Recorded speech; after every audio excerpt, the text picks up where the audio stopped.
So we get sold the American dream. We see this wealth and we think that's what's going to make us happy. That's our initiation. And for a lot of guys, especially you, the way to get there is to bend some rules. And so we do that. You did that. Now we're in the pen. And now we're in a bad situation. And you saw that a lot. Yeah. And the guys in there, you also saw guys that you said fake hard. They look hard, but again, it was succumbing to drug addictions. I was it. I was the biggest bitch. I was the fakest hard motherfucker. Just consistently doing stuff that put me in tears.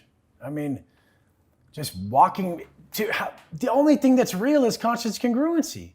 That's the only thing that's real. Right. So the only thing that's real is to say, I love you, Brian, I love you, because I don't want it bad to happen to you. And if I did, then I'm fake as fuck.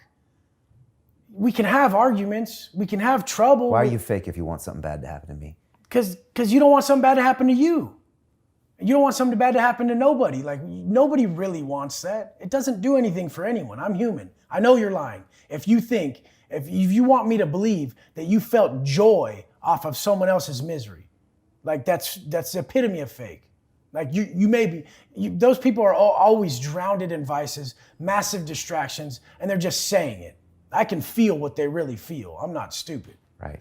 And you saw these guys in the after hours crying at nights, and that's when you could see that's not what they wanted. They're just not being congruent, but they've been patterned to deal in this way. I'm going to do this, I'm going to do these things, but they're not happy. No, not at all. And that was a big revelation to you. Yeah. And it would be for a lot of us. Was the only way to unmake everything. The only way to unmake that karmic debt. The only way to get back on a real path is to just stop. And I mean, the thing that's rough is in there you have to, so it gives them an excuse. Right. Same thing with vices out here. People think you gotta live, so they keep eating the food that's killing them. You gotta live, so they go have that drink that leads into a massive problem. And it's like, no, we need to teach other ways of altering consciousness. And it's through work. The universe doesn't give you nothing you didn't fucking work for. If you buy it in a bag, it ends bad.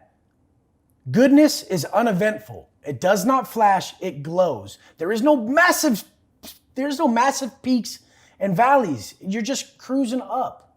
You're just steady. You're just slowly going forward. And there's tiny spikes, but there's no massive ones. You can't buy that shit. These events are fraudulent. Like they're just linked to so much expectation, and even good expectations out here, like, oh, this thing's gonna be so cool. It still ends bad because nothing's ever what we make it up in our head. So the thing is just, I mean, I could live the rest of my days with nothing, just being good and be happier than I've been recently, because I've been bad recently, because I've been giving myself so much fucking slack. Not bad in the terms of anything I used to do. What I consider bad now is treating people with disrespect.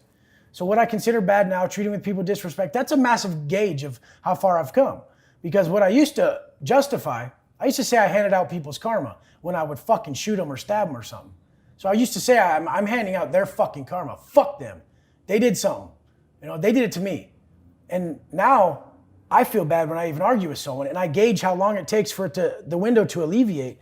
And then so even to where I'll just go apologize. But I try to make it good, and sometimes people don't want it to, so it breaks your heart. So you're just consistently like, I'm sorry, like I did fuck up. And when people won't accept your apology, you can see that they're putting pain on themselves.